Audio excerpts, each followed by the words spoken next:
Hey, Mike here. I just wanted to let you know that you can listen to Dark Poutine early and ad-free on Amazon Music, included with Prime. You're about to listen to a historical episode of Dark Poutine. After episode 149, you will find Scott is no longer with the show. In an effort to maintain continuity and offer listeners as many episodes as possible, we are leaving the episodes in which he co-hosted intact. Thank you.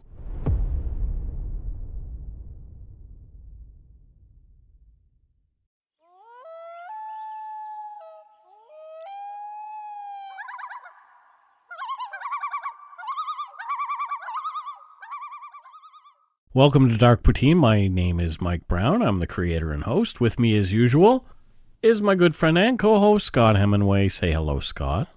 What's poppin', everybody? Is everybody adorable, beautiful, fantastic? Sexy. Oh, they're sexy. Sexy people. The sexy people. We're going to get sued. But it's not his song.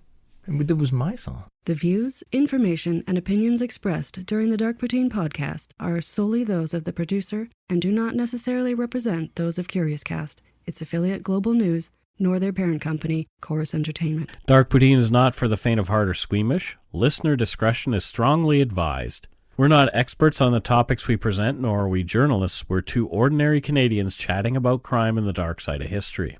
Let's get to it. Put on your toque, grab yourself a double-double and a Nanaimo bar. It's time to scarf down some Dark Poutine.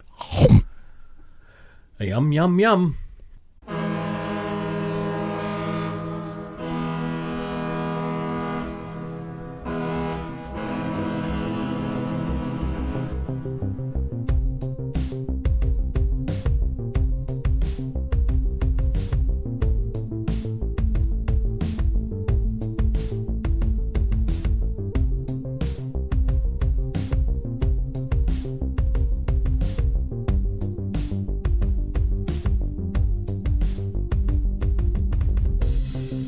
This is episode 94 and part 2 of Murder Most Pointless, Lynn Duggan and Patti Ducharme. Whew, yeah. What an incredible episode you put together last week. Thank you. I really enjoyed having the first person Narration. information Yeah. from Cheryl. And we have more of her narration here in this episode. Yeah. It's just something really, really powerful when, we learn a lot about our victims. We learn, often we'll hear from them in pre-recorded stuff, but something about hearing you conversing with her really makes things hit home. So to remind people, last week we heard from Cheryl Duggan. She is the twin sister of Lynn, who had disappeared after a bloody attack in her own North Vancouver apartment in June of 1993. Mm-hmm. Cheryl shared her feelings and some of the experience that she and her family endured amid the subsequent investigation and searches for her sister. Lynn Duggan's skull had been found in 1994, but no more. Shortly after that discovery, Brock Graham, decorated ex-VPD police officer and the main suspect in the case, already named publicly by the RCMP, moved to Vancouver Island to be away from the heat. He'd moved in with his girlfriend, Patti Ducharme. And where did they move to? Campbell River. Yeah. It's a pretty small little town. It is. It's a pretty small, so definitely trying to lay low. Yeah.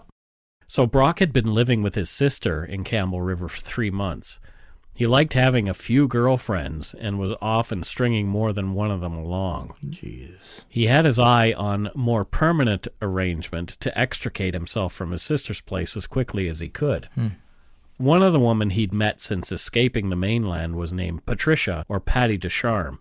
She was a mother of 4. Oh, okay. In December of 1995, Brock Graham moved in with Patti and the 3 of her kids still living at home. Her oldest daughter, Nicolene, was old enough to have moved out and was living on her own. Oh, okay.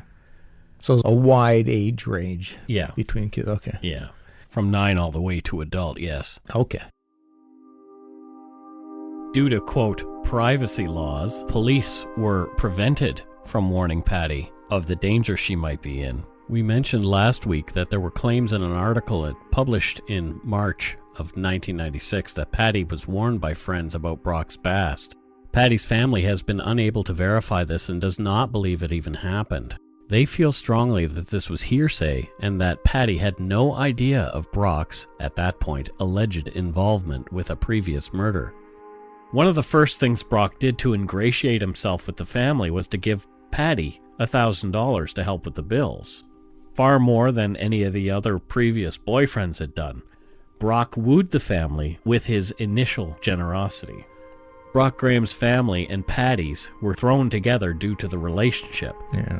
Patti's kids, in particular her eldest son Jason, began to hang with Brock's sister's kids and started to get in trouble. Fairly common amongst youth. A fight took place where Jason and Brock's nephew Rory got roughed up. Oh, yeah. When Patti saw Jason bloodied and beaten, Patti wanted to call the cops. Brock convinced her to let it go, even though the harassment by the other parties continued for the next week at school. Perhaps Brock was trying not to draw attention to himself, plus he was still on probation for the gun charge. He wanted to keep the police as far out of his new life as he possibly could. So not looking out for the best interest of Patti and her family. That's correct. Looking out for his best interest. Exactly. There had been other red flags too, easy to miss out on out front, but easy to see in hindsight. Once, while driving, Brock asked Patti and the kids if they wanted to rob a bank. They all said no, of course, but Brock pressed on further, saying if he did it, he knew how to get away with it. Jeez. Brock asked Christopher, Patti's younger son, if he'd ever considered working in a funeral home. When the boy asked what he'd do there, Brock said wash bodies or something. The boy thought the suggestion was disgusting. Brock said it wouldn't bother him at all. Some weird conversations Brock's having here. Yep.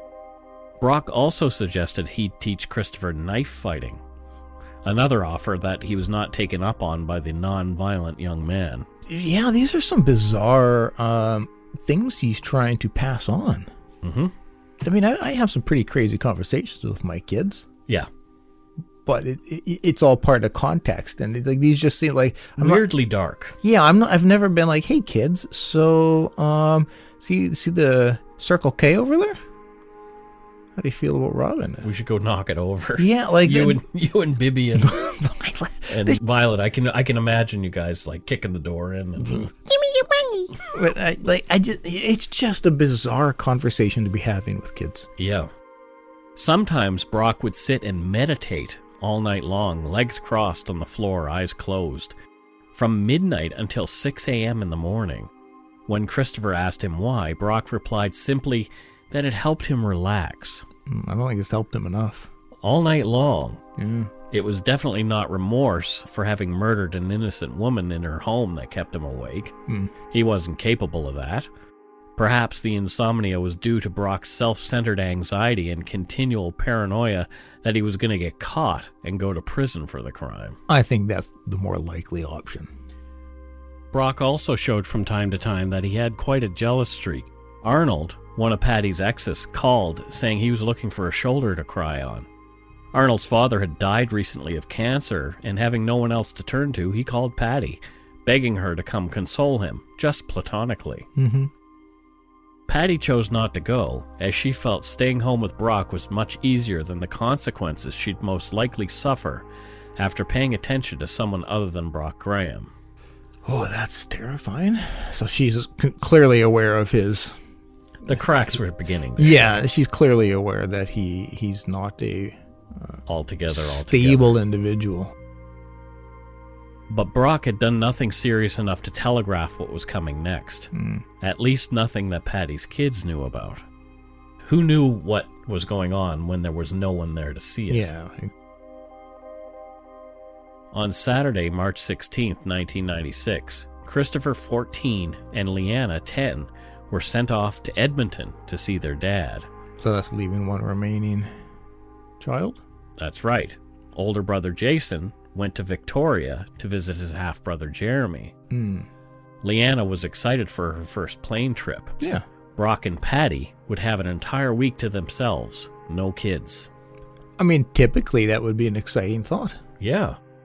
Brock and Patti dropped the children off. Christopher and Leanna went through security, and Brock and Patti stayed within eyeshot of the kids, drinking at the pub in the small airport, waiting for the kids to board their plane. As they waved their goodbyes and mutually blew kisses, Leanna and Christopher had no idea that this would be the last time they'd see their mother alive. Oh my God. On March 25th, 1996, Chris and Leanna arrived back at the airport, expecting to see their mother and Brock waiting for them there. There was no sign of the adults, and no one was answering the phone at their home. So, yeah, imagine that.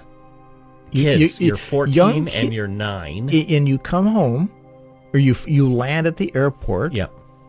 And there's nobody there to pick you up. Nobody there. Jesus. That's not good. No. So after waiting a few hours, they thought they might be stuck in traffic or something like that. They called and met up with a half-brother Jeremy in Victoria. The kids kept trying Patti and Brock, but got no answer. Patti's relatives, after hearing from the children, called Brock's sister, Sherry Pearson. They asked her if she could figure out what was going on. Okay. Sherry Pearson also called Brock and Patti's place and got no answer. So she decided that she would drive by and see if they were home. Patti's car was gone. Sherry figured they must be out, so she left and went back home. Maybe Patti and Brock had forgotten the kids were returning that day, but that was not like Patti. Yeah. Maybe something worse had gone on, like they'd had an accident on the way down the island to pick up the kids. Like I said, it was a 3.5 hour drive. Yeah. That was a possibility too. Yeah, sure, because that's not something you really forget to do. No. So something was wrong. Yeah. Something kept nagging at Sherry to return to Patti's place as time passed without any word from them. After getting the key from Patti's landlord, Sherry went back to the house that Patti and the kids shared with Brock. Does this sound familiar from last? Yes, it does. On checking the back door, she found it was wide open, as was every window in the house, but all the curtains were drawn. Very similar. Very. Sherry called out as she walked through the house, but got no replies. The only door closed in the whole residence was the bathroom door. Oh, shit. Sherry entered the bathroom and noticed an awful smell. She could see something was in the tub behind the semi-transparent shower curtain. When she pulled back the curtain, the smell got stronger. She saw a human form covered by a blanket, some hair sticking out of the top. Oh, God. Sherry hurried out of the house and returned home to call police. Police arrived and noted the distinct smell of decaying human body as they entered the home. As one group of officers cleared the rest of the house, another group tended to the bloody scene in the bathroom. There was definitely a body in the tub, and it had been there for some time. A note was pinned to the top of the blanket. A withering rose lay beside it. Taking photos and bagging evidence as they went, the police picked up the note. Oh, boy. Many of the following details of what police found in Patti's bathroom are from an article written by Greg Middleton for the Province newspaper and published in April 23, 1997. The note read, quote, Saturday, March 23rd, 10 o'clock. Oh, my sweet, wonderful Patti. I'm so sorry. I don't know what happened. I love you more than anything, and I didn't want to hurt you. I miss you so much. I don't know what to do. I thought of taking my own life. That would be too easy. I will suffer every day for the rest of my life. You were so wonderful. I never loved anyone like I loved you. I hope to God you're in a better place. I don't want to leave you. I want to be with you forever. You will always be on my mind and in my heart. All my love, Brock. End quote. Oh, that angers shit out of me. Yeah. That really, really angers me. I'm sorry, Brock. A stupid note saying, I'm so sorry, my sweetest pet. You killed her. Yeah. Like, not a mention of, like, I shouldn't have, like... Oh, my God. Yeah, mad. Police found the body of Patti Ducharme, 40, bloody and badly battered in the tub underneath a blanket. She'd been dead since sometime Wednesday, March 20th. The letter was dated March 23rd. What had Brock been doing in the 3 days prior to writing the note? Oh, terrifying things. There was another note on the coffee table beside Patti's purse and some photos, outlining Patti Ducharme's next of kin, complete with phone numbers and addresses. It thoughtfully gave a warning for the two children, Chris and Leanna, not to fly home on Monday. Someone had recently cleaned every room in the house, but evidence was found that an attack had started in the bedroom shared by Brock and Patti. So again, trying to cover a lot of the crime scene. By cleaning up, doing his Molly Maid thing, as Cheryl mentioned last week. Yeah, exactly. Patti's body told investigators and the forensic pathologist of a brutal attack. Her arms were covered in bruises that showed finger marks of Patti being repeatedly violently grabbed and thrown about. There were 3 large and bloody lacerations on the back of Patti's head that split her scalp open all the way down to the bone. All 3 blows were hard enough to have knocked Patti unconscious and appeared to have taken place at least a couple hours before she perished. It was not the blows that killed her. Patti's murderer had strangled her with some kind of cord that left scrapes and angry bruises on her neck. It had taken time for her to die. There were strange, shallow cuts to Patti's foot, calf, and buttocks as if made by a pair of scissors. There was a chunk of her groin missing. Oh my God. This keeps pulling me back to that stupid note. Yeah. Oh, where was your compassion Yeah. during all of this? Oh. Brock had attempted to dismember Patti in the tub, but gave up for some reason. The big question now was, where had Brock Graham gone? No one had seen him. Police knew Brock well. There was an undercover operator at his work trying to get him to talk about what he'd been accused of in North Vancouver. Mm-hmm. Thoughts went immediately to the safety of the Duggan family back on the mainland. A Canada-wide manhunt was launched to find 36-year-old Brock Graham, who was wanted for Patti's murder and the main suspect in the 3-year-old murder and disappearance of Lynn Duggan. I spoke with Cheryl Duggan about how her family reacted upon hearing Brock had killed again. Oh, I remember that night. I just put my son to bed, and then there was a knock on the door, and Julie was at the door, and she said, "He's done it again, he's done it again." And I'm like, who? What? Like, I didn't know what she was talking about. And my dad was there, and Dad was just like, "Come on, get Brendan. You've got to come back home. He killed the girl in Campbell River, and he's out on the run." Wow.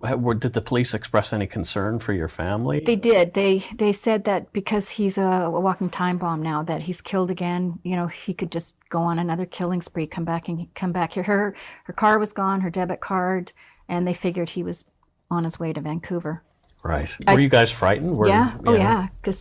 And I know we were all rattled, Brad especially, because he lived on his own, like, you know, with his son was there with him. I took Brendan and I went to my mom and dad's, and we also talked to the police that night, and there was police staying at the end of our street too, just to keep an eye on us to make sure he didn't try and, you know, do anything. Yeah. That's great. Yeah. I can't imagine, you know, you don't know where he is, this person who killed your sister, and now may be coming after you because you've been trying to get in his head for so long. Instant panic attack. Instant. Like, the second you find out, it just ratcheted up, and because you know what he's capable of. Yeah. You know what he's capable of. And so it's not like, well, you know, what ifs are removed? You know what he's capable of. And so it's just. Because now he's done it twice. Yeah. Yeah. Absolutely. And you don't know where his head is at. Yeah. Well, obviously not in a good place. Well, exactly. But like, is he thinking like, I just need to, you know, annihilate everybody who's pissed me off? Some police thought he had killed himself. Ooh, absolutely. I can understand that thinking. But people didn't have to wait too long to find out what went on. Oh, thank God. Patti Ducharme's car was spotted in Richmond, British Columbia 2 days later on Wednesday morning in a parking lot at Number 2 Road in Blundell by an off-duty RCMP officer. And Number 2 in Blundell sounds familiar because I believe that was the area that Cindy James was found in. Oh, whoa. Isn't that weird? Very. Backup was called and the car was staked out.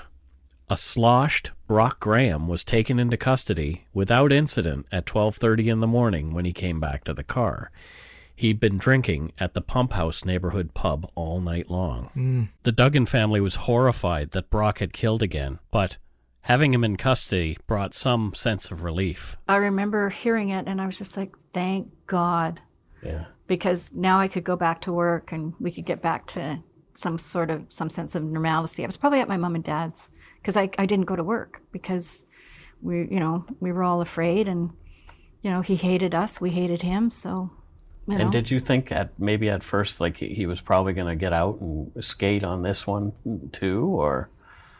I just thought he'd probably hit rock bottom at this point, that he was an alcoholic, he's a loser, I really thought maybe he might have taken his own life, And the police thought at some point that he may have done that too, until they discovered him in a pub. Sitting in a bar of all places. In custody, though, Brock continued to deny any responsibility for Lynn Duggan's murder nearly 3 years prior. He did own up to Patti's murder, although he claimed he was near blackout drunk when he committed that crime. He felt that should absolve him of some of the responsibility, of course. Yeah, he just seems like the kind of individual who will... There's always a reason that isn't related to him just being a piece of shit. Yeah. Some people have commented that Patti somewhat resembled Lynn. I asked Cheryl whether she thought that too. Did you see any likeness at all? Yes, right away when I saw the first picture. There was something in the eyes, the dark hair. I saw it too, and I was stricken by it. Yeah, he definitely had A type. Yeah. Yeah. Yeah, because apparently his wife at the time, or ex-wife, whatever, they were separated. She had dark hair too, long dark hair, so he definitely had a type. So he had that Bundy thing where he was just, I'm not sure what his girlfriend Martine looked like at the time, but yeah. You're right. Yeah. So he's showing some very serial qualities here. Yeah. Mm-hmm. At the least, he has no qualms about eliminating somebody who upsets him in some way. Yeah. Brock Graham was brought to trial for the murder of Patti Ducharme. Finally, a chance for some justice. I asked Cheryl whether her family had gone every day to the proceedings and what it was like to look at this monster and to hear him speak. Oh, wow. Yeah, we went up there. I was told by my counselor, she said, you and your family really need to go and see that, see him in the courtroom, see what goes on, see him get convicted type of thing, because you may never have that for Lynn. So, we all went up there and we were there every day. So you heard him testify? I saw him, I heard him, I saw the picture of the drawing of where he cut her or started to cut her. It was just, it was... So he was trying gruesome. to dismember her in the tub, but he had failed. He failed. He gave up. He left a letter on her saying how sorry he was, and that's what we heard. What did you think, like finally seeing him and hearing him say stuff that obviously you folks would believe was baloney? Yeah. No, it was tough seeing him and to hear all the shit he had to say. Like, he was just such a coward, and just... I remember, too, the Ducharme family were really nice to us and whatnot, and his sister was there, and I don't think she really liked us too much. But his sister, Sherry, who had actually found Patti Ducharme. Yes, she introduced them, and she was the one that found them after he had left the kids. The kids were stranded in an airport, and, So there you go. You got to see this jerk who's killed your sister talk about having killed somebody else and, making up a lot of nonsense about it. Oh, there was a lot to unpack in that little clip. I mean, weird that his sister maybe didn't like her. It could be, or I wonder if just like fraught with guilt. That could come off as, emotions are interesting. At trial, Brock claimed Patti had confronted him about his drinking, and when he came home drunk again that Wednesday night, she'd made the decision to kick him out. Brock said that is what has caused the argument. Brock also said that Patti had told him to get out and ran upstairs. Brock followed, claiming he wanted to make up with her and set things right. Patti fought his attempts to reach out to her and reconcile. After wrestling on the bed, he claimed they fell onto the floor. Patti was screaming at him the whole time. Brock said he straddled her and put his hand over her mouth to calm her down, saying, "This is when Patti bit him." Graham claimed that this was when he went into a rage and stuffed a sock into Patti's mouth. Conveniently, this is when things go black for a time. Yeah, how convenient. Brock comes to, finding Patti bloodied on the bed, saying he noticed a now bloody hatchet laying nearby. He said he kept on drinking that night and the next day dragged Patti to the bathtub to, quote, clean her up as she, quote, looked bad, and he didn't want her to be found that way. You notice how blackouts are always conveniently pop up when... during these crimes. Well, yeah. and during the moment in which you can't control the narrative because it was just you murdering somebody. Mm-hmm. How he's able to rationalize and try to make it about her because it's like, well, that's when she bit me and that's what threw me off. Again, passing accountability. Yeah. She wouldn't have bit you if you weren't beating the shit out of her. He made no mention of the strangulation. There was more information he'd conveniently held back. Patti had gotten another job and was starting the next week. She didn't need his financial help anymore. Effectively castrating Brock, this is most likely what sent the narcissistic jerk into the rage that ended up with Patti dead in her bathtub. Yeah, I agree with you. Brock wanted to plead to manslaughter, but the Crown wanted him for murder. He stuck to his booze did it story all the way through his trial, but the judge overseeing the proceedings found him guilty of second-degree murder after all the evidence was in.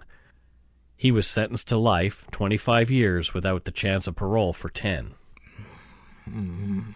Brock was going away. This was a bit of comfort for Lynn Duggan's family. They'd seen justice in one case, but not the one they desperately wanted. The rest of Lynn's remains were still out there somewhere. Brock remained mum, still denying that he had anything to do with her death. Still trying to control that narrative. Well, plus he's probably very resentful against them for messing with him. For sure, yeah. Yep. Yeah. And so he's like, I'll show you. I just won't say anything. Yeah. You know? Just like a petulant little kid. You took the words out of my mouth. Yeah. Yeah. Just completely about him. Childish. You've murdered two people. Yep. It's not about you anymore, you piece of shit. Brock appealed his conviction, claiming that booze left him incapacitated and that the judge's refusal to change venues caused prejudice in his conviction. The strangulation evidence was enough to prove Brock's intention to commit murder against Patti Ducharme, throwing out his "I was too drunk to know what I was doing" defense. Questions had also been raised about Brock's use of performing-enhancing steroids as the cause for his rages, but that was also dismissed. From court documents, an expert testified, quote, "The placing of the ligature around the neck and the using of the appropriate amount of force to cause strangulation, as the doctor described, not only would appear to be deliberate, but intentional. I couple that with her own actions, her own marks on her person, particularly those on her hands, which demonstrated, in the doctor's opinion, that she was attempting to defend herself." End quote. So Patti was squirming and scratching at him the whole time. God, can you imagine that fear in that moment? You're literally fighting for your life. Brock's claim of prejudice was upheld, but as he'd chosen trial by judge and no jury, the claim was pointless. The judge himself was not a prejudiced party. That's not how the law works in Canada. Yeah. Cheryl shared her thoughts on Graham's appeal. Oh, we just saw him and his lawyer, Larry Myers, were just trying to reach at anything, you know, to get him off, because he was so guilty, and there was no, the poor me story. Like, everybody saw through it. Us too. I love how Cheryl doesn't hold back. Yeah, she shouldn't. No, exactly. And she's earned the right to say what she wants about this guy. And the thing is it's accurate. Very. The things that she is saying about him are spot on. Like, she sees through him. She saw through him. Yeah. She knows what he is.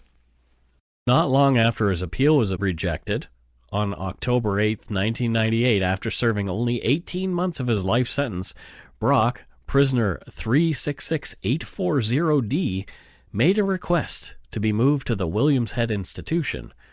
The psychopath had even charmed his keepers into thinking it was a good idea. Oh, my God. There were other reasons he wanted to move, too. Cheryl spoke to me about this. Oh, boy. We were told he was just a coward. He was afraid for himself. He wanted to be protected more. I think word had got out who he was, or he was just paranoid. And Williams Head is kind of like a Camp Cupcake too, right? Yeah, he wanted to go there, and it's really, apparently really nice. And they have quite a bit, well, I don't know, freedom, but yeah, we fought that too. Like, there was no, I think my dad, I forget who he had called or whatever, but we tried to shut that down. He didn't go. He ended up staying in Mountain Institution. Yes, yeah.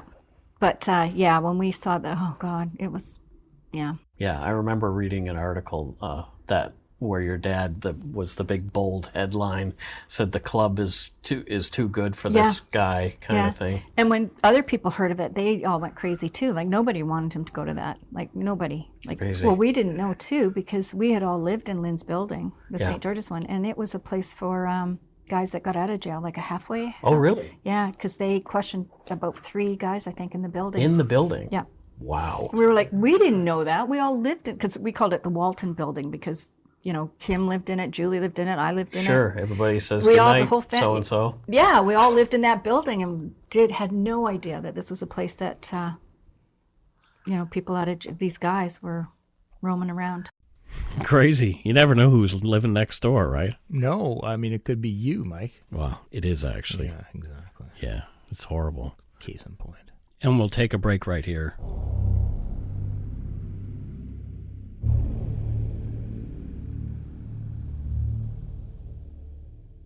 And we're back. In 1999, a team went back to the area where Lynn Duggan's skull had been found.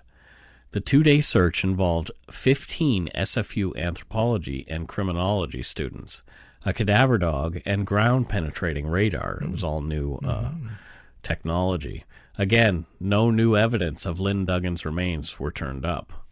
Frustrating. Cheryl commented on this, too. And we were so happy to hear that you know, it was still, you know, she was still being thought of, and especially, you know, a group like that. Yeah. But nothing came out of it. Like, how frustrating is that? It's just this constant roller coaster of emotions, Yeah. up and down, up and down, up and down. Like that, the toll that will take on your psyche. This was pretty much the last thing for a few years, though. Things went quiet on the news front regarding Lynn Duggan. Brock wasn't talking, but her family still wanted answers. Yeah. To deal with a powerless situation, Merv Duggan, the father, got heavily involved with a victims' rights group called Caveat, and was involved in speaking on some high-profile cases, aside from Lynn's. One included Clifford Olson's bid for freedom in 1997. So her dad was involved in some of that stuff and making sure that he stayed put. Yep, another gigantic piece of shit that we've covered. Yeah.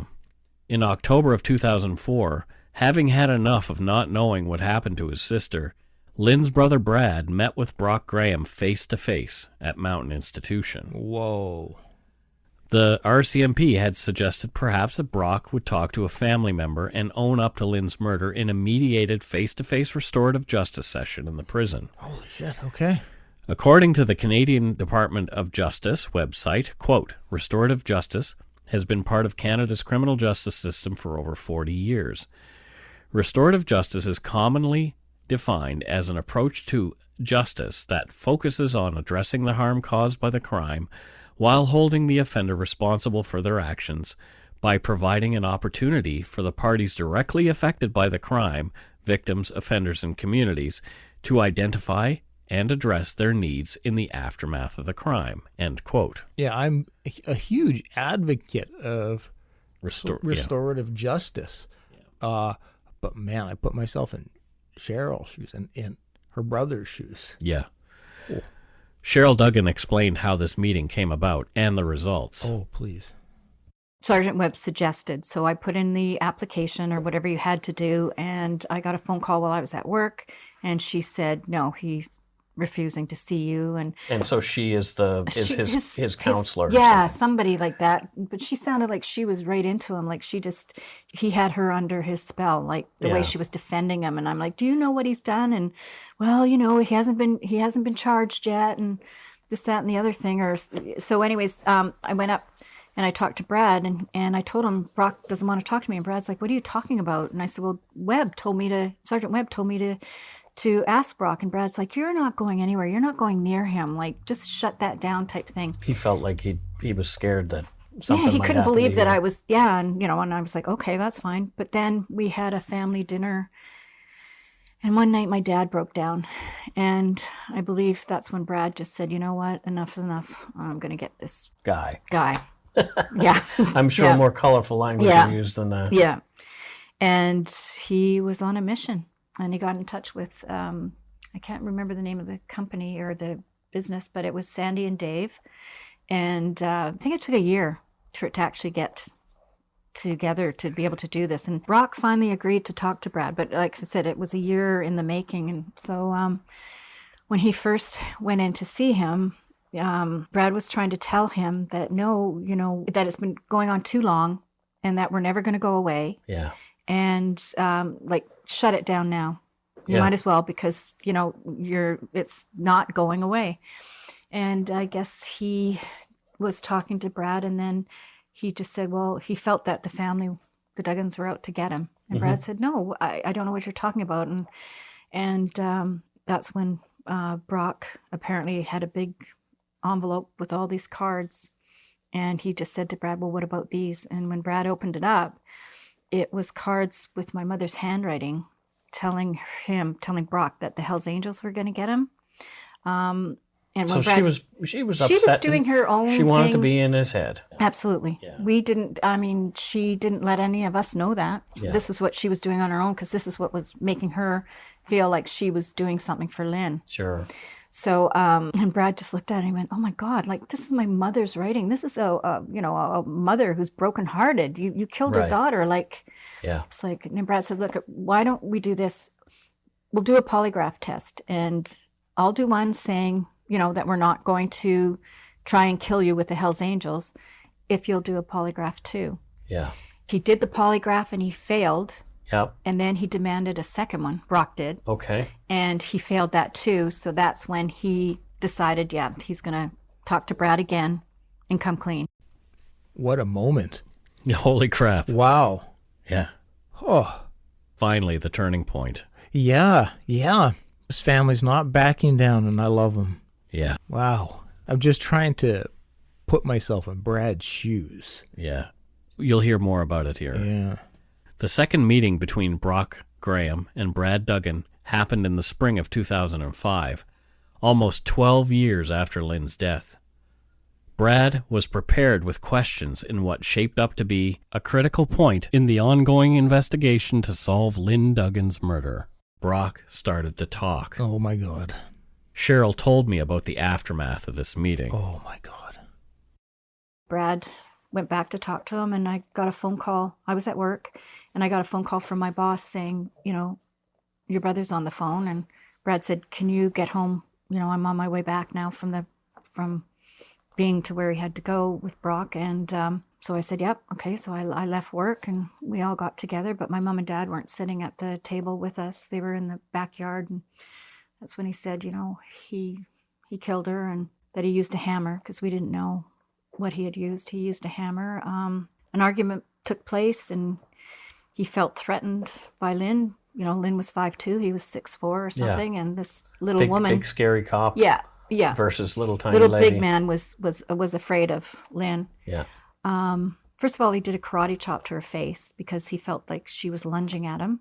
So so that's what the hole in the teeth on the front, but on the back with a huge gaping hole, that's where he said that he saw a hammer on her floor at the end of the bed, and he took the hammer and he struck her about 5 or 7 times. So a hammer just happened to be sitting Yeah. at the end of Lynn's I bed. still can't figure that one out. Right. Because I've been in there. I can't figure out why she had a hammer at the end of her bed. But that's what he did. And there was blood splatter all up the wall that the police told us about after the fact.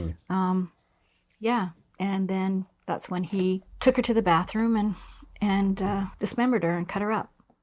And then he took her out in his car.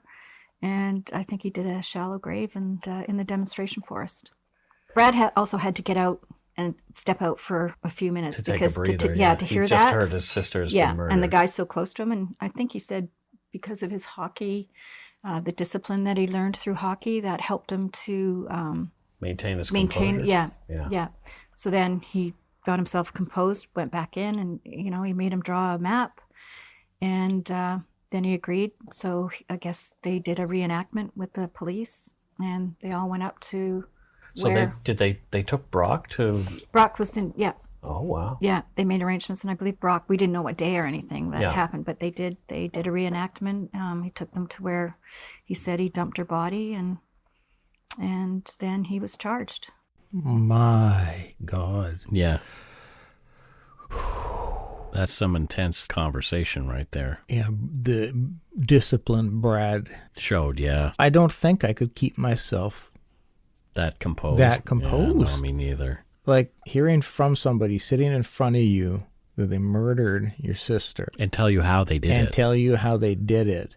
To not jump up and just start pounding on that individual takes more strength than actually most people. Up to it. Whew. Yeah. Wow. Oh, Brad, I'm so sorry you had to hear that. Brad was given due credit by the RCMP for cracking his sister's murder now almost 12 years ago.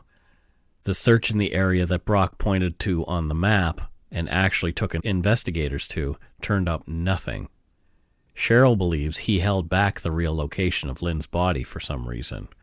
Perhaps he wants to use this exclusive knowledge as a bargaining chip to manipulate his situation later on. I could totally see that. I just think he's always wanted to be one step ahead of the police. Yeah. I don't think he's ever told the truth. I don't believe that. I think the only reason why they only found her skull is because if he dismembered her, cut her up, he knows that he needs to scatter her everywhere. Mm-hmm. The police tried to tell me differently that, no, he's going to try and want to remove the body quickly. But with him being a cop, I just never believed him. And I don't think he's told the truth to this day. I don't think that's where he put all of her. I think she's scattered. He hated our family. I think it killed him to even have to confess. But as Brad said, we weren't going anywhere. Right. So. Yeah. Once again, I completely agree with Cheryl. I've watched enough true crime in my time and done enough episodes to know when somebody's dismembered, it's usually to spread. Yeah. And so I think she's probably spot on her assessment. She's been spot on so far. Brock was convicted of another count of second-degree murder. Oh, good. Another 10 years without the possibility of parole after another life sentence. The Duggan family attended the sentencing. Brock spoke during the hearing. He apologized.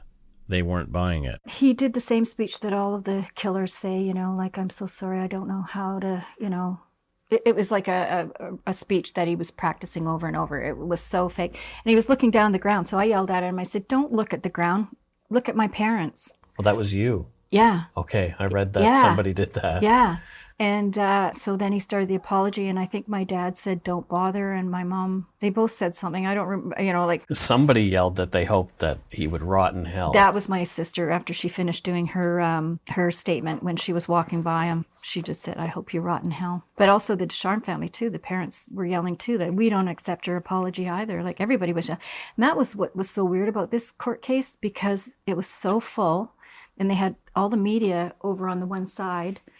And this judge was absolutely wonderful, because with everybody yelling back to Brock when he was trying to give his, forgiveness speech, usually, you'd hear them say, order in the court or calm down or don't, This guy... just let it happen. This judge was so wonderful. He just let us say what we wanted. And even afterwards, the media were saying, we've never seen a case like this where the judge let everybody vent and.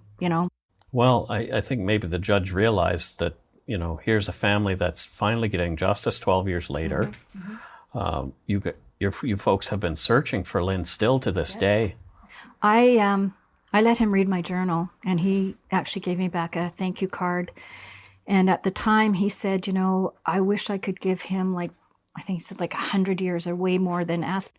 So I think he knew, if he read that, he saw the raw emotions of what the family went through, all the medication we had to go on, searches, like what this guy did for 12 years. I think it was 12 years, 4 months, and 2 days of making us wait. And we finally got him. I really love that.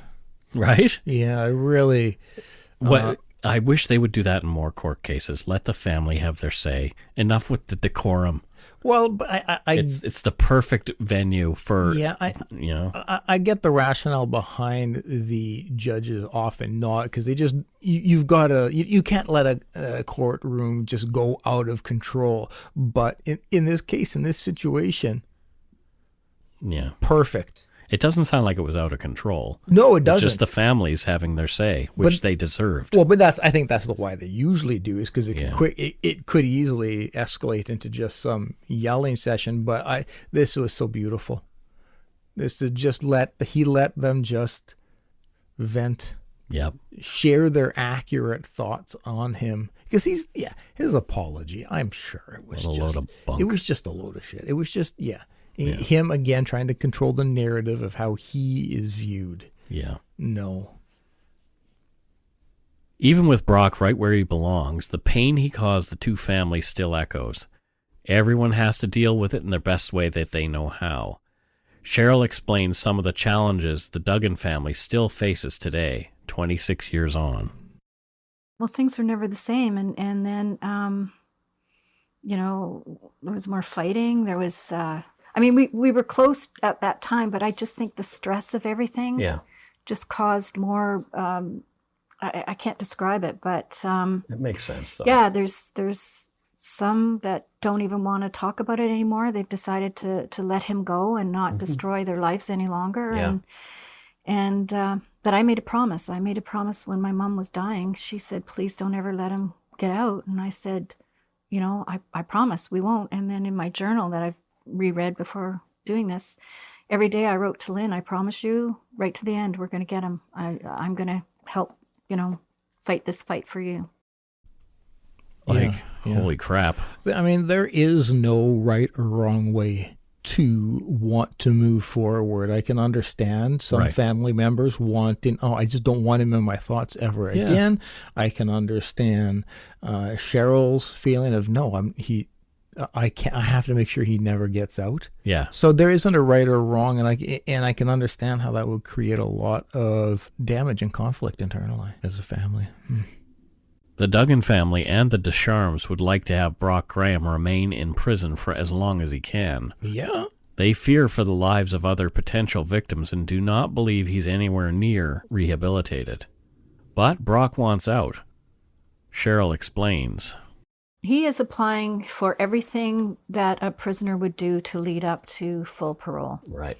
So we went back last year, and I believe it was escorted day passes, which was really interesting because the parole officers that were talking to him, they were really able to get under his skin. Mm-hmm. And one of them had said to him, well, why didn't you leave, or why did you do this? Or I don't know what he said, but all of a sudden Brock got really angry, and we all went, aha, there's the true Brock. The real guy. Yep, yeah. There he is. There's the killer. And then he sort of caught himself, and it's like, oops. Yeah, but this one parole guy just said to him, he said, I can usually read you people, but I can't read you, or I'm having a problem. So they actually got to see him, the real him. Snap. Yeah. Yeah. Yeah, he doesn't seem like there's an ounce of anything that he says that you can really trust. Other experts have weighed in on the case, pointing to the extreme similarities in the crimes that lead them to believe Brock Graham is a serial offender. Mm-hmm. We concur. Look at the facts of the case here, for example. Two very similar-looking women who resembled a wife he'd been having marital troubles with. Mm-hmm. Use of blunt force, although Patti Ducharme was later strangled as she was not dying fast enough. Mm-hmm. Dismemberment of Lynn Duggan and attempts to dismember Patti Ducharme, both in bathtubs in their own homes. And his cleanup after the fact to hide the evidence. Interesting, yeah. Yeah. Cheryl shared another revelation found out during Brock's recent parole hearing. Brock Graham has a girlfriend. Yeah, that was another shocking thing when we went down into the courtroom. There was a gal sitting all by herself, and we weren't allowed to be near her. And so the Ducharmes and my family, we sat together, but this one woman was by herself. apparently she is his girlfriend. But he talked like, no, they were going to get out together and move out together, and he thanked her for her support and whatnot. Just and, what he needs. Yeah, exactly. Oh, I figure he's got her set up. Like, we were all saying, oh my God, get your will in order because you're next. Yeah. But this one guy that was a real pit bull with Brock, he said to this gal too, he said, it took a lot of courage for you to come out here, to be out here, and we thank you for coming, but I do hope that you will take in a lot of what you had heard today, because some of the things that the Ducharme kids were saying, this girl, she looked shocked. Like she was like sort of gasping because he wasn't honest with her. Like, why would she even be with him? Like, yeah. But anyways. So he's got his next victim all lined up. Please tell me, do you know, is she still with him? I have no idea. Because yeah. Because I'm sure he blew smoke up her ass about like how, well, it's not as it sounds. Yeah. Oh my God. Well, I guess Cheryl will find out during the next hearing if the same girl is still there. I'm gonna say she's probably not, but hopefully not, for her sake. For her sake, yeah. Yep. Oh yeah. That whole thing just always befuddles me. How people can fall in love with a murderer, convicted multiple murderer. Yeah. In a 1994 Surrey Leader article, a year and a half after Lynn Duggan's murder, Mervyn Duggan spoke out about the lack of resources for those left behind after a violent crime. Mm-hmm. The federal government rejected his wife Marlene's bid for disability pension due to her mental condition after her daughter's murder. She could not work anymore and lost her job of 20 years. Workers' comp declined to help too. And Merv himself had to retire due to post-traumatic stress syndrome caused by the crime and its aftermath. He felt strongly that they were being ignored. Cheryl has echoed similar difficulties in her own life, having lost a twin. Cheryl talked a bit about life afterward and what she does to cope with the loss of Lynn. Well, I needed a lot of counseling, and that's another issue that we had problems with because workman's compensation. I remember my dad calling them one day and asking for help because all these kids we all needed counseling. And they said, well, no, if Lynn had any children, then we'll cover theirs, but no, you're not siblings. Right. Oh, wow. So we had to fight that. And then, we all went for counseling. We all, like at the beginning, I remember the very first counseling session, and I remember we went to West Van, all of, like my mom, my sisters, and my aunt. And I just remember staring at this one woman and looking at her earrings. They were really expensive, and they looked like some jewelry that someone in West Van would wear. And I didn't listen to anything with her because I just figured, my sister's murder is getting you to buy all this jewelry. Like, I hated her, and that was just the mind frame I was in. Sure. Like, for the first session. But then we found somebody really good, but then you only have a certain amount that they would cover. Like 10, you said. Yeah, and 10 then sessions. I just had after the arrest or the conviction or whatever, I had asked for more sessions, but they just said because I had used up all the ones that we were allotted that they had to refuse my request. So what happened is my sisters and brother had a few left over, so I was able to use whatever they had left over, and she managed to wriggle it around some way to do that. So, wow. But no, it's affected me. My life hasn't been, yeah. Do you have other people who have been through similar things that you talk to, or? No, I did. There was one woman reached out to me that was a twin, and she had lost her twin. So apparently there's a group that was called Twinless Twins, and I sort of started reading up on that and whatnot. But no, I never followed through. There was just too much, and I actually became introvert. Like I wouldn't go out. We didn't date anymore because we were too afraid of guys, and I became very sheltered. And then with all this still ongoing about, him applying for different things, and which is eventually going to lead to applying for parole, it never ends. Oh, Cheryl, I'm so sorry. Yeah. Oh, my God. I'm suspecting existing workers' comp's stance would probably have been their job is to provide benefits and support for work-related injuries. Yeah. And so I can only imagine. I'm sure that was their excuse, but they said they would take care of the kids. Yeah. You know? No, yeah. It's such a kick in the junk. You've had to jump through those hoops yourself for the counseling, and I have, and I got what was needed, but it wasn't without fight. Yeah, it's sad, and it's ridiculous. I don't think it's just a North American thing. I think it's probably a global thing. But the systems are set up to try to catch people who are fraudulently applying for claims. The systems aren't set up to actually provide support for those who need it. And look at the justice system is set up to give the perpetrator as much counseling as he or she wants.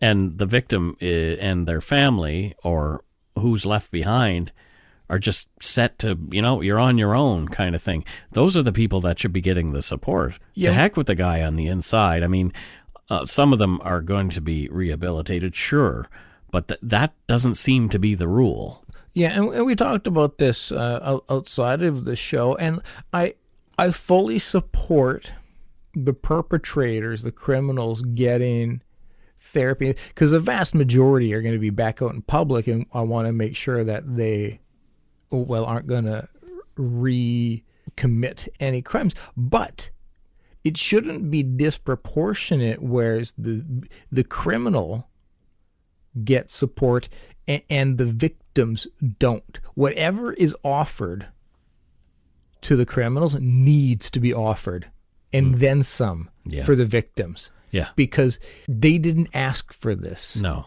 They didn't want this to happen. They are traumatized instantly by this. They were thrust into this by some piece of shit, and then to just be left to pick up the pieces is not right. No. It's not right. And it frustrates me. But here we are again at the bottom line. It's expensive to give everyone therapy. So where does that money come from? How do we pay for it?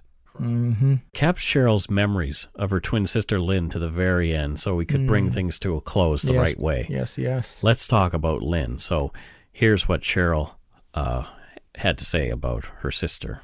Well, this is her diary, too. Okay, wow. And she's got where I went away, and she's like, oh, I cried when she left, but my grandfather gave me $2, and then we had Kentucky Fried Chicken like it was the usual Duggan way of coping. Sure, have Kentucky Fried Chicken? Yeah, when I left, because she was so lonely without me, and Because you two were fraternal twins, and so you had that twin relationship. Oh, yeah. And so were you guys inseparable growing up?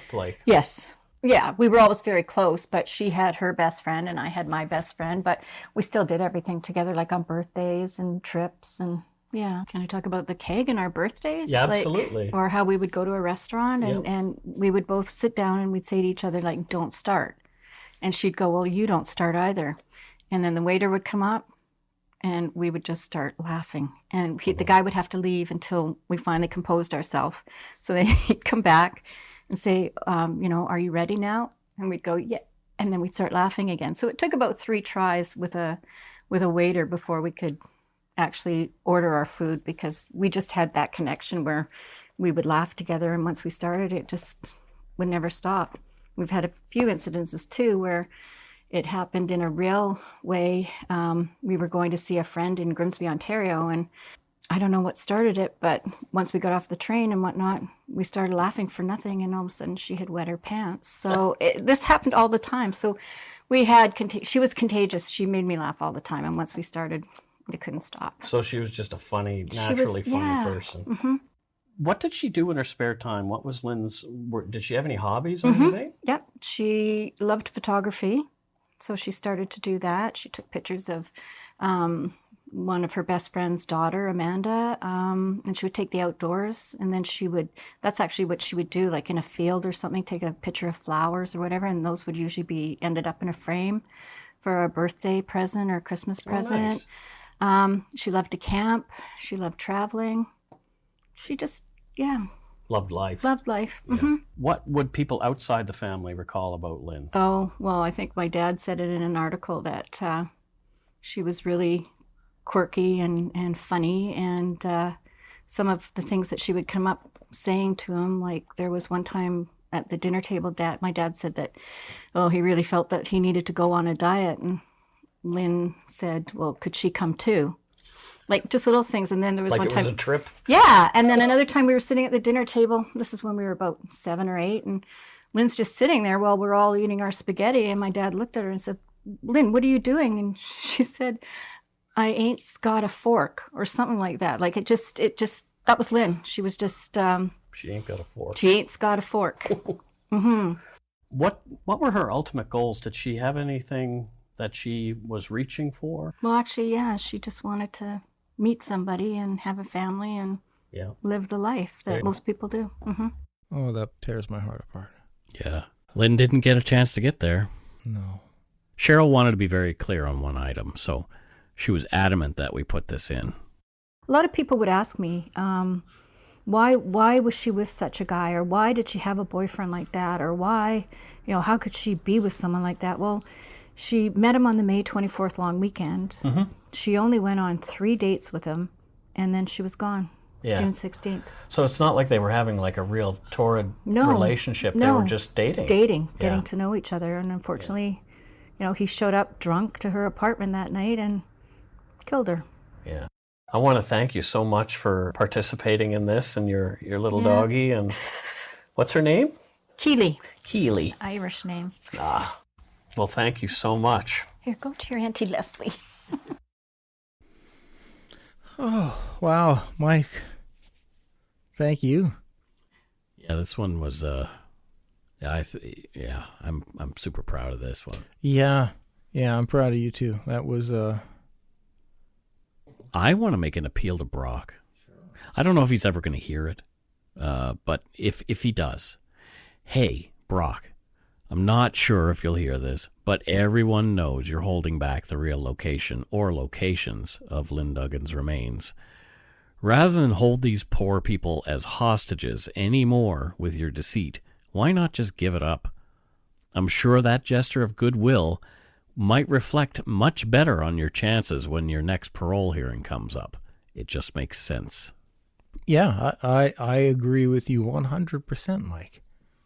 So, give it up, Brock, if you can, please. I'm sure he knows exactly where.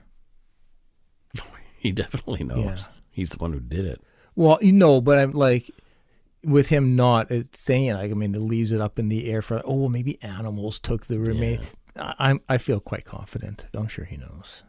So that's it for parts 1 and 2 of Murder Most Pointless.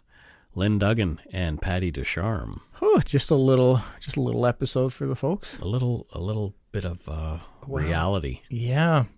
Mm. It's such a profound thing to hear from a victim. Hearing the emotion, hearing the impact, just something really profound about it. All right. Well, let's lighten things up a little bit. Oh, yes. Oy vey. Yes, please. And thanks again to Cheryl and the Duggan family. Oh, my God, yes. Much appreciated. And we hope there is some resolution at some point very soon for you folks. I'm just praying that happens. Yeah. And also to the Ducharmes, I hope we did Patti some justice here as well. I know you weren't directly involved, but we're there with you. And your thoughts and feelings are important.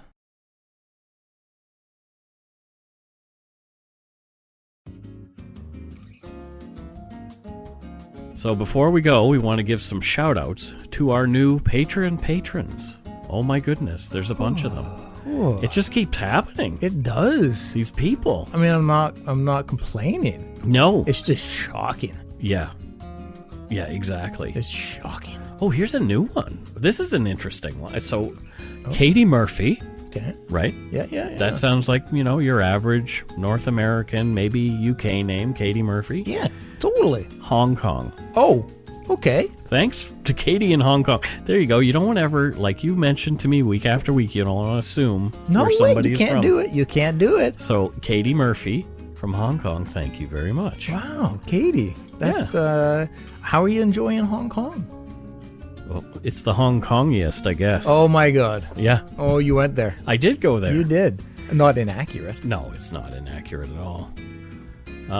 Jessica Roberge from Ottawa, Ontario. Wow, Jessica, thank you. Thank you so Getting much. a lot of Canadian representing lately. Here. Yeah, there you go. Look at this. Naomi Liu from Ventura, California. Oh, Ventura. Jesse the Body? No, I don't think so. Oh. No, I do not believe that. Well. It's Jesse the Body. Hey, but thanks. Thanks, Naomi.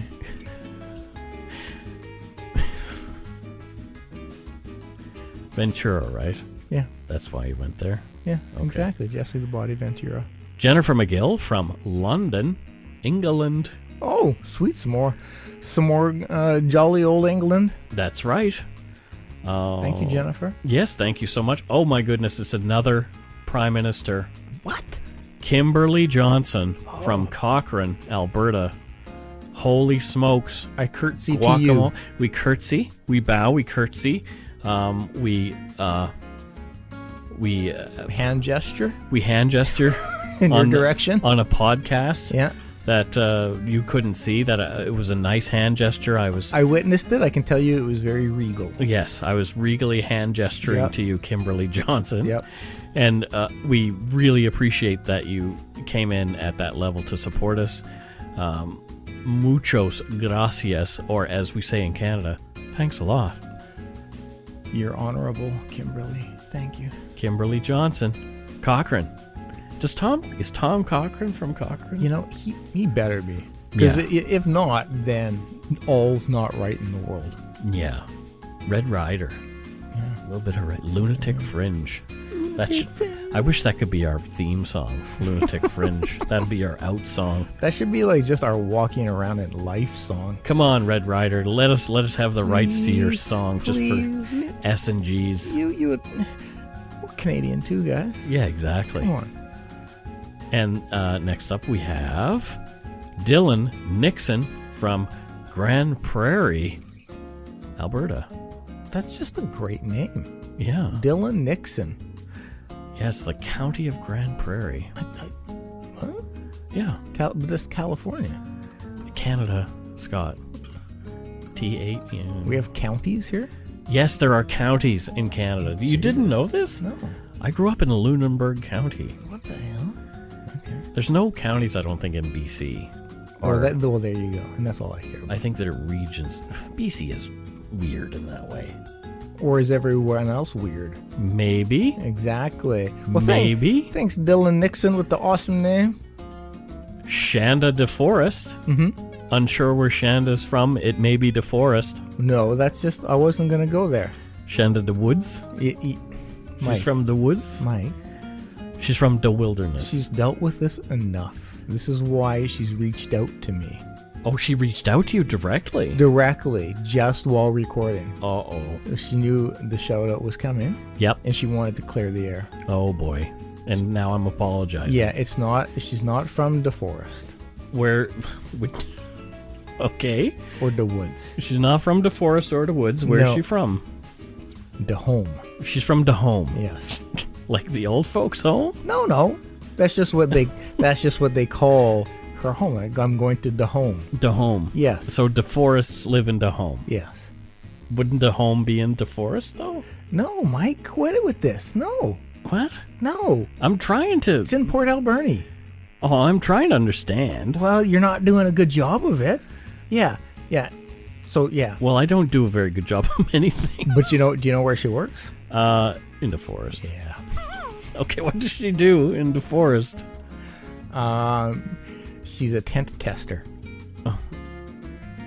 A tent tester. Yeah, well, I mean... So she tests tents. Yeah, she tests tents for Coleman.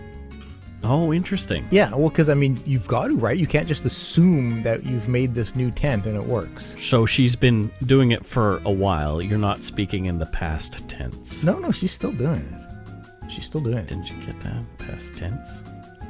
I tried to not get it. Okay. I intentionally You tried. just blew right by it. Yeah, thankfully. Yeah. Yeah, but no, so yeah, she's a tent tester. Oh, They call it a okay. TT. Okay, a Yeah, TT. a TT. So, yep, she minimum a month per tent. Minimum a Yeah. month per tent. Okay. Yeah, so it's a pretty, actually, it's tough in the wintertime.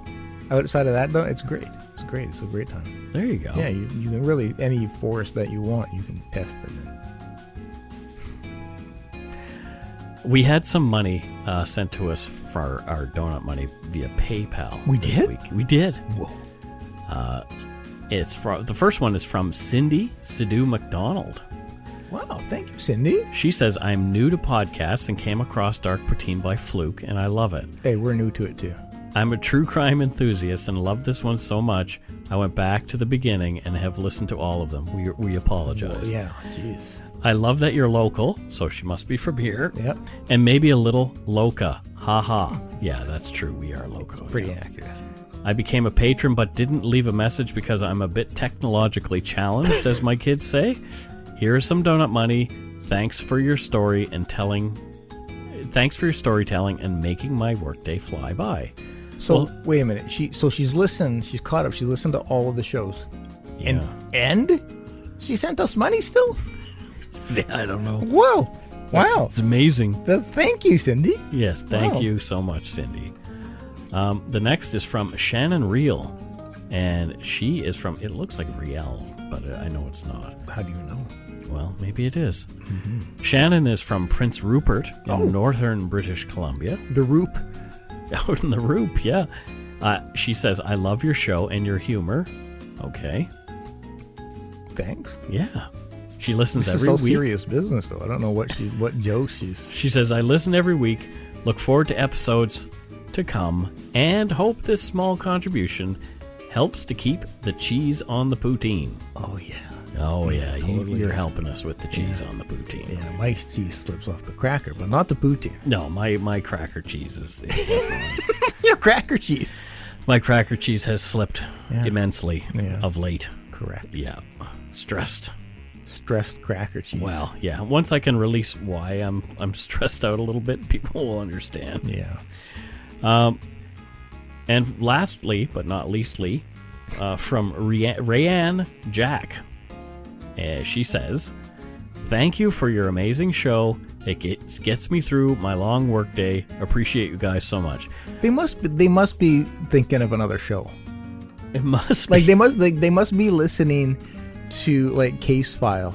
Or but something that's moderately intelligent. and then somehow our address comes up and they send it. Well, thank you. She's listening to Casey on Case File, who's talking about worms and birds and water boxes. Yeah, that was a British accent, Mike. I was sort of all You over kind the of place. yeah, It's you, not good. You threw that off. I have to practice a little more. You do. Yeah. Work on it. I'm going to work on it. Thanks so much to our patrons, past and present, for your pledges. We really appreciate your support of the show. If you want to help support us, you can do so at patreon.com/darkpoutine, or for one-time support, you can send us donut money via PayPal at our email address, darkpoutine@gmail.com. You know what? Like if you want to send us a email money transfer, like Interac-wise as well, we're not opposed to that. No, we're not opposed to money in any in any form. method of Actually, if delivery. you want to just come to our house and hand us cash, that's good too. Preferably in a wheelbarrow. In a wheelbarrow. Yeah. What? Yeah. Cash in a wheelbarrow? Yeah. Does that actually happen? Why not? It'd be like a wheelbarrow full of pennies. Whatever. That, you know. Whatever. Machines will count it. Yeah, the machine. Well, we probably can't do anything with the pennies in Canada anymore Oh, that's true. because, you know. Well, it's still a currency. Well, yeah, that's true. We'll just take it to the bank. We'll wheel it right on over. Would we get to keep the wheelbarrow, do you think? Probably not. It probably costs more than the pennies. I guess. So it just wouldn't be the smartest business transaction. But A big announcement before we sign off. We will be doing our very first live show at the Vancouver Podcast Festival at 10 p.m. on November 9th, 2019 at the Rio Theatre at Broadway and Commercial in Vancouver. As well, I will be teaching a podcasting masterclass, oh my goodness, earlier that day at the SFU Goldcorp Center for the Arts on Hastings Street between 2 and 3:15. We would love to see you there. You can learn more and get your tickets to both events at vanpodfest.ca.